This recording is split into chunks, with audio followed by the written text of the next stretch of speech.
तो सांग मैंने आज आम बंधाकोबी और मुंड छेंचड़ा बनइबा बहुत ही टेस्टी बनी था कि आम अलग प्रकार बनइबा जहाँफल यार टेस्ट बहुत ही बढ़िया आसो।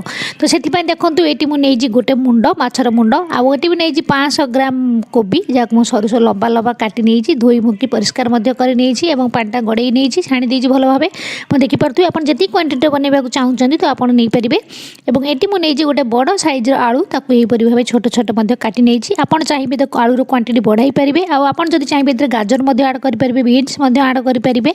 चलो देखा तो देखो ये मछटा नहीं माछ मुंड को 2 फाड़ कर नहीं आप छोट सैज्र मुंड अच्छी आप भी नहीं पारे। ये देखो आप जब चाहिए माछ पीस में आड करने तो आप मिसाई पारे। देखो ये आम लुण हलदी पकईदे माछ मुंडे और भल से गोल ना आप गोल चाहिए तो 5-10 मिनट छाड़ी पारे मैरिनेशन हे सांगे सांगे भाजी पारे।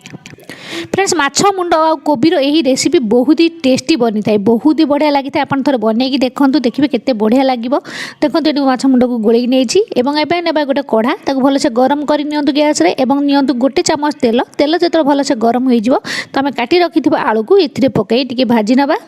देखो आलू को पकईने और गोटे मिनिट पर्यंत यह मीडियम आंचरे धीरे धीरे भाजी ने जहाँफल आम आलूटा भल से भाजी हो भल से भाजी होपर आम ए कोबी ये पकईवा और भाजवा। तो देखो आलू ये हो जाए आम काटी रखी कोबी की पकईदेवा और मीडियम आंचरे यह भाजवा जपर्यंत कोबी आम भल से बांफ पच जाए कोबी नरम हो देखिए। तापर आप देखिए केते लुण आड करने को देखो गोटे मिनिट पर देखिपे कोबी मोर के कमी जाए पानी भी बाहरी आस तो ये देखिए आप परिवा को देखिए आप पकाइबे लुण।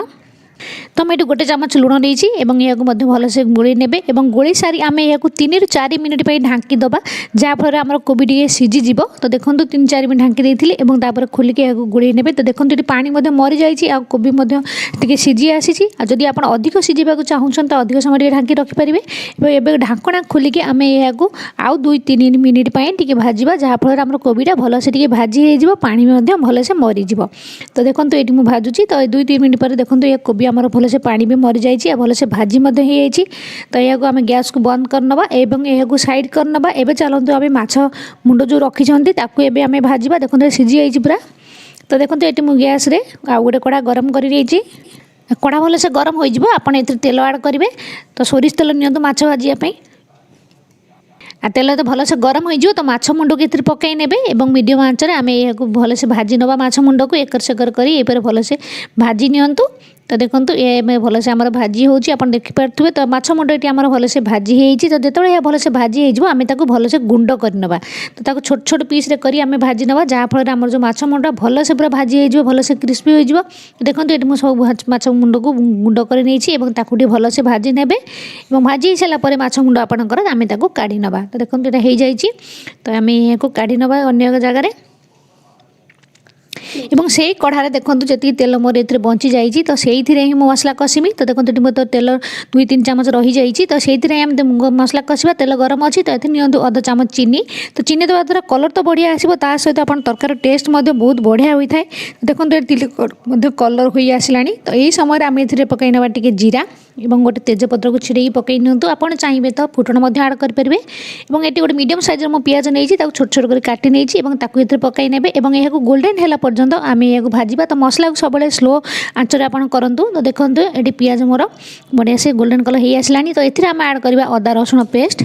तो गोटे चामच अदा रसुण पेस्ट नियंतु यह भल से अदा रसुण को भाजवा। तो देखो ये अदा रसुण हो आसला तेल छाड़ी आप देखिपे।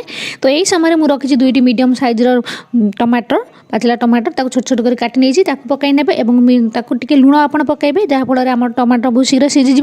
आप लुण देखिए पकईबे आम आगुरी भी लुण आड कर कोबी रे माछ मुंडर भी आड कर तो देखिए आप पकईबे। तो देखो ये मुझे पकई नेली ये शुखिला मसला सब आड करवा। तो ये मुझे हलदी गुंड अध टीस्पून गोटे टीस्पून ने धनिया पाउडर अध टीस्पून जीरा पाउडर और आम ये ने अध टीस्पून गरम मसला ने गोटे टीस्पून आप ने मीट मसला आप चाहिए तो चिकेन मसला आड करेंगे। तो चिकेन मसला मीट मसला आड करने द्वारा आपंकर तरकार टेस्ट बहुत बढ़िया आसो। तो आप नियंतु गोटे टीस्पून लाल मिर्च पाउडर भल से गोल नियंतु। जदि आपको चिकेन मसला व मीट मसला पसंद नुहे आप गरम मसला आड करेंगे।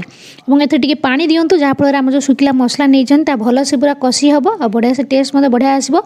तो यह ढांकी गोटे मिनिट स्लो आंचर छाड़ी दिंतु।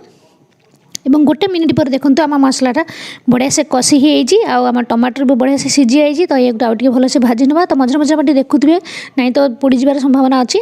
तो ये देख हो तो ये आम जो माछ मुंड रखते पकई ने और गोटे मिनिट ये भल से भाजवा जहाँफल जो मसलाटा बढ़िया से माछ मुंड को भितर पर्यटन जीव आ टेस्ट बढ़िया आसो। तो देखो ये हो जाइए आप देखिपे तो बढ़िया से गरम भी हो जाइए बढ़िया से भाजी होगा मसला एवं ये आम रखिथिबा कोबी भजा को ये पकई नबा एवं पकईकी आम या भल से मिक्स करवा। तो या भल से मिक्स करेंगे जपरी पूरा कोबीटा आमर पूरा गरम हो भल से मसलार।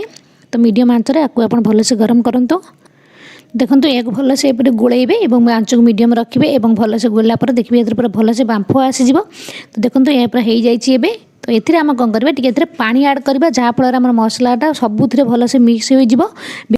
तो मुझे गोटे कप पानी देती या भल से गोले ने फुटापी आम या गोटे 2 मिनिट या भल से फुटाइबा जहाँफल तरकार टेस्ट बहुत बढ़िया आसो मसलाटा भल से चारिआडे पूरा मिक्स हो।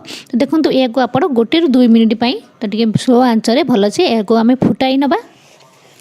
देखो ये फुटुची तो गोटे 2 मिनिट पर यह जो भल से फुटीज आप तरकारी भल से गोले ने। तो देखो ये तरकारीटा आम जो बनई तो ये पूरा रेडी हो देखिपे झोल भी मरी जाइए। तो बेसी पानी रखा दरकार नहीं।